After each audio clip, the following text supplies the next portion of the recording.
Assalamualaikum warahmatullahi wabarakatuh. Selamat pagi teman-teman kelas 5. Alhamdulillah hari ini kita bisa bertemu lagi bersama Ustadz Adi. Namun dalam kesempatan kali ini Ustadz Adi tidak sendiri. Ustadz Adi akan ditemani oleh Ustadz Ahmad. Ustadz Ahmad dan satu lagi Ustadz Amin. Ustadz Amin. Oke, bagaimana kabarnya hari ini Ustadz Ahmad? Ya. Alhamdulillah baik Ustadz. Luar biasa. Luar biasa. Kalau Ustadz Amin gimana nih semangat hari ini? Alhamdulillah luar biasa. Oke, wus. Iya. Dalam kesempatan kali ini Ustadz Adi ingin berdiskusi dengan dua Ustadz yang sangat luar biasa ini tentang muatan pelajaran PPKN, khususnya di Tri Kerukunan Umat Beragama. Oke, sebelum kita masuk ke inti, Ustadz ingin memberikan pertanyaan kepada dua narasumber kita hari ini. Ustadz Ahmad, menurut Ustadz Ahmad, keragaman itu apa sih? Oh iya. Jadi keragaman itu ya Ustadz, keragaman itu biasa disebut beragam. Artinya itu berbeda-beda. Berbeda-beda apa? Berbeda-beda dalam hal agama mungkin, budaya dan lain-lain. Seperti itu Ustadz. Beragam. Kalau menurut Ustadz Amin sendiri, keberagaman itu apa? Baik, saya setuju Ustadz. Jadi keberagaman itu adalah sesuatu yang lebih dari satu. Jadi bermacam-macam dalam hal ini itu ketika bermacam-macam itu akan lebih indah lah intinya. Jadi dalam hal ini benar yang dikatakan Ustadz Ahmad, keberagaman itu bisa dari bahasa, dari suku, dari budaya, dari agama dan dari lain-lain seperti itu. Iya, jadi Indonesia itu terdiri dari seperti taman bunga yang terdiri dari macam-macam warna dan jenis bunga itu sendiri. Ustadz Ahmad, kalau di Indonesia seperti yang tadi disampaikan, ada keragaman apa saja ya? Agama ya? Oh iya, jadi di Indonesia ada keragaman agama. Seperti ada beberapa agama yang dianut di Indonesia Ustadz. Ada kiranya 6 agama yang dianut di Indonesia. Yang pertama, sebagai agama yang mayoritas di Indonesia itu agama apa? Ada yang tahu? Ya, betul sekali, agama Islam teman-teman. Agama Islam. Kemudian ada juga agama Kristen. Nah, Kristen ini ada dua teman-teman, Kristen Katolik dan Kristen Protestan. Selanjutnya ada agama Hindu, ya, yang kebanyakan ada di Bali, Pulau Bali, ya. Di daerah Indonesia yang lain juga ada, tapi tidak sebanyak di Bali. Kemudian ada agama Buddha teman-teman. Nah, teman-teman kalau nonton Kerak Sakti itu ya itu gurunya Tong Samcong, itu agama Buddha. Kemudian yang keenam agama Konghucu teman-teman. Iya, jadi di Indonesia seperti yang tadi disebutkan Ustadz Ahmad itu ada 6 agama dan juga ada aliran kepercayaan di Indonesia. Untuk menjadikan Indonesia itu selalu hidup rukun, hidup damai, itu ada Tri Kerukunan Umat Beragama. Nah, dalam kesempatan ini Ustadz akan bertanya langsung kepada Ustadz Amin tentang Tri Kerukunan Umat Beragama. Baik, bismillahirrahmanirrahim. Ya, jadi seperti ini Ustadz. Jadi di Indonesia itu ada sebuah konsep di mana yang kita artikan Tri Kerukunan Beragama. Lah, Tri Kerukunan Beragama itu seperti apa? Sebenarnya tujuannya itu untuk menyatukan agama-agama yang ada di Indonesia. Tri kerukunan agama, tentunya kita tahu Tri itu 3. Yang pertama, Tri kerukunan agama itu intern umat beragama. Yang kedua itu Tri kerukunan atau kerukunan beda agama. Dan yang ketiga itu kerukunan antar agama dan juga pemerintah. Nah, yang dimaksudkan intern umat beragama itu seperti apa? Contohnya Islam dengan Islam seperti itu. Kemudian ketika beda agama itu Islam dengan Kristen, Islam dengan Konghucu dan juga yang lainnya. Kemudian yang ketiga antar umat agama dan juga pemerintah. Nah, jadi di dalam pemerintahan ini tuh biasanya itu ada pemuka-pemuka agama yang bersinergi dengan pemerintahan. Dengan tujuan apa?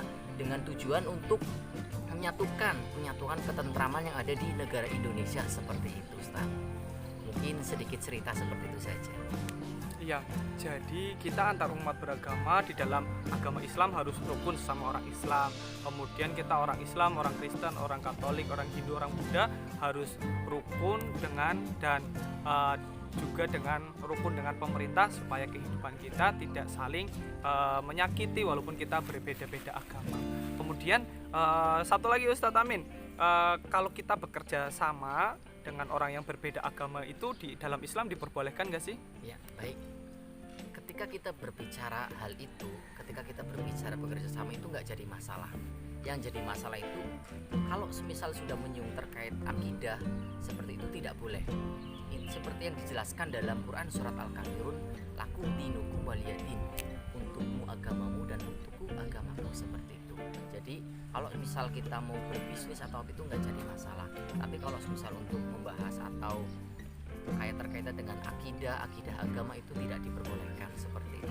Oke, jadi contohnya ketika seumpama Ustadz Adi ingin berbisnis dengan orang yang beragama Nasrani atau Kristen, boleh ya Ustadz ya? Boleh. Ketika di lingkungan Ustadz Adi mungkin ada orang Hindu, itu ikut bersih-bersih lingkungan juga. Itu malah baik. Itu malah baik. Jadi kan yang namanya makhluk sosial itu membutuhkan keberadaan orang lain. Jadi kita tidak bisa hidup sendirian di dalam masyarakat. Kita berasal dari masyarakat. Ketika kita kembali bermasyarakat, ketika kita kembali di masyarakat, kita harus bisa hidup bermasyarakat, entah itu dengan siapapun. Ya, Seperti itu. seperti itu teman-teman, kita jadi boleh bekerja sama dengan orang beragama lain dengan batasan, dengan catatan. Dengan catatan itu tidak membahas atau tidak terkait dengan akidah lah, tidak berkaitan Atau dengan mencampur-campurkan agama Iya. seperti itu ya. Oke, Ustadz, ada satu fenomena yang menarik ketika mungkin orang beragama lain katakanlah ikut hari raya Idul Fitri nih, ikut salaman, itu diperbolehkan nggak Ustadz? Oke, kalau berbicara seperti itu, sebenarnya kalau misal dalam Islam kita itu tidak diperbolehkan merayakan hari raya atau hari rayanya orang agama lain. Ketika ada orang lain mau mengikuti dengan hari raya orang Islam itu nggak jadi masalah, kita terima saja. Yang penting kita jangan mengucilkannya seperti itu. Tapi dengan catatan ketika orang lain sedang merayakan hari raya mereka, kita itu tidak diperbolehkan untuk mengikutinya, seperti itu, Ustaz. Ya. Jadi seperti itu teman-teman, ketika orang umat beragama lain datang ke rumah kita ya kita terima sebagai tamu ya Ustadz ya. Terima sebagai tamu. Namun kita juga ada batasan ketika mungkin teman kita merayakan Natal, teman kita merayakan Waisak, kita tidak boleh mengikuti ajaran mereka. Nah, setelah kita tahu batasannya, kita tahu bagaimana cara bergaul antar umat beragama, apa sih manfaat yang kita dapat? Coba kita tanya sama Ustadz Umami atau Ustadz Ahmad. Ya. Jadi ketika kita sudah menjaga akidah, menjaga kerukunan antar agama ya, kita akan mendapatkan manfaat yang luar biasa teman-teman. Itu salah satunya adalah menjadi warga atau masyarakat yang rukun. Jadi seperti itu, ketika kita sudah bisa bekerja sama dengan umat beragama lain dengan batasan-batasan tertentu di dalam akidah, kemudian kita akan mencapai suatu hidup yang rukun. Nah, hidup rukun itu apa ya? Hidup rukun ya Ustadz. Jadi hidup rukun itu hidup saling menghargai, saling menghormati, saling menyayangi antar sesama manusia teman-teman. Itu adalah hidup rukun. Setelah kita ketahui apa itu hidup rukun, kita juga pastinya akan mendapatkan manfaatnya. Ustadz Ahmad, apa sih manfaat hidup rukun itu?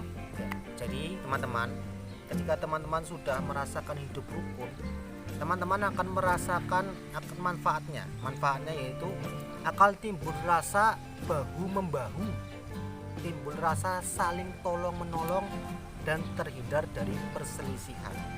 Karena sangat riskan sekali teman-teman ketika antar umat beragama yang berbeda di belahan negara lain itu banyak perselisihan dikarenakan berbeda agama.